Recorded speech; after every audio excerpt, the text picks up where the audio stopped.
நம்ம பார்க்க போகிறது முகல் எம்பையர். முகல் எம்பையரில் வந்து ஃபர்ஸ்ட் வர்றது பாபர். பாபர் வந்து யாரை கூப்பிட்டு வராங்க அப்படின்னா, டெல்லி சுல்தானோட கடைசி வம்சமான லோடி வம்சத்திலேருந்து ஆலம் கானும் தௌலத் கானும் கூப்பிட்டு வராங்க. அவங்க கூட ராணா சங்கா 3 பேர் போயிட்டு தான் பாபரை கூப்பிட்டு வராங்க. இங்கே இப்ராஹிம் லோடியை தோக்கடிக்கிறதுக்காக பாபர் வந்து வராரு. 1526 வராரு. வந்து இப்ராஹிம் லோடியை தோக்கடிச்சிட்டு அவரோட முகல் எம்பையர் வந்து ஸ்டார்ட் பண்ணுறாரு. அவருக்கு அடுத்து யார் வராருன்னா, அவரோட பையனான ஹுமாயூன் வராரு. 1530 1540 வரைக்கும் ஹுமாயூன் ஆட்சி பண்றாரு. நடுவுல வந்து ஒரு பிரேக் வருது. யாருன்னா சூர் டைனாசிட்டி உள்ள வருது. சூர் டைனாசிட்டி வந்து 1540 1555 வரைக்கும் ரூல் பண்றாங்க.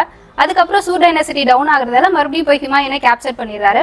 மறுபடியும் 1556 1555 1556 வந்து மறுபடியும் ஹுமாயூன் ஆட்சி பண்றாரு. அவருக்கு அடுத்து அவரோட பையனான அக்பர் வராரு. அக்பர் வந்து 1556 1605 வரைக்கும் ஆட்சி பண்றாரு. அதுக்கடுத்து அவரோட பையனான சலிம் அப்படின்ற ஜஹாங்கீர் உள்ள வராரு. ஜஹாங்கீர் வந்து 1605 1627 வரைக்கும் ஆட்சி பண்றாரு. ஜஹாங்கீருக்கு அப்புறம் அவரோட பையனான குர்ரம் வராரு. குர்ரம் வந்து ஷாஜஹான் அப்படின்ற பேர்ல உள்ள வராரு. ஷாஜஹான் வந்து 1627 1658 வரைக்கும் ஆட்சி பண்றாரு. ஷாஜஹானுக்கு அடுத்து லாஸ்ட் எம்பரர் வந்து அவுரங்கசீப். அவுரங்கசீப் வந்து 1658 1707 வரைக்கும் ஆட்சி பண்றாங்க. முகல்ல வந்து பார்த்தோன்னா இந்த 6 பேர் தான் ரொம்ப இம்பார்ட்டன்டானவங்க அப்படின்னு பார்த்தோன்னா 6 பேர் தான். அதுக்கப்புறமும் நிறைய பேர் வந்திருப்பாங்க. பட் ஆனால் அவங்க அந்த அளவு பாப்புலரா இருந்திருக்க மாட்டாங்க.